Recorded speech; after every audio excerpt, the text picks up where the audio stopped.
Hello dear student, কেমন আছো? I hope প্রত্যেকে ভীষণ ভালো আছো। স্ক্রিনের উপর যে প্রশ্নটা রয়েছে প্রথমে মন দিয়ে আমরা পড়বো, বুঝবো, তারপর করবো। ওকে, প্রশ্ন কি আছে দেখো। এ বি একত্রে একটি কাজ 12 দিনে এবং এ বি সি একত্রে একটি কাজ 8 দিনে শেষ করতে পারে, তবে সি একা কাজটি কত দিনে শেষ করবে? দেখো, এ প্লাস বি এরা দুজন মিলে যদি কাজ করে 12 দিনে সমস্ত কাজটা কমপ্লিট করে, মানে 12 দিনে কাজটি করে এক অংশ, মানে সমস্ত কাজ। তাহলে একদিনে কতটা করবে? একদিনে 1/12 অংশ।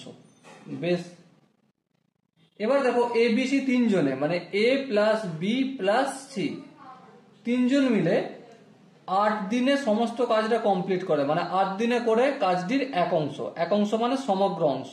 ওকে, তাহলে একদিনে কতটা করবে? অবভিয়াসলি 1/8 অংশ।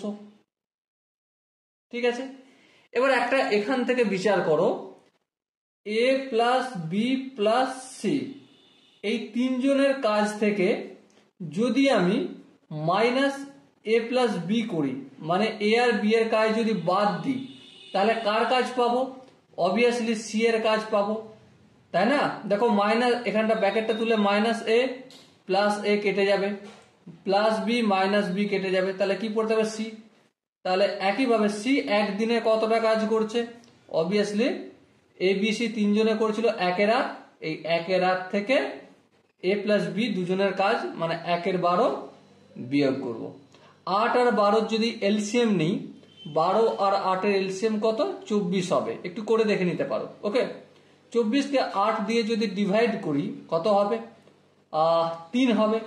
3 1 3। 24 কে 12 দিয়ে ডিভাইড করলে কত হবে? 2 হবে। 2 1 2। সো কি পেলাম? 1/24 অংশ।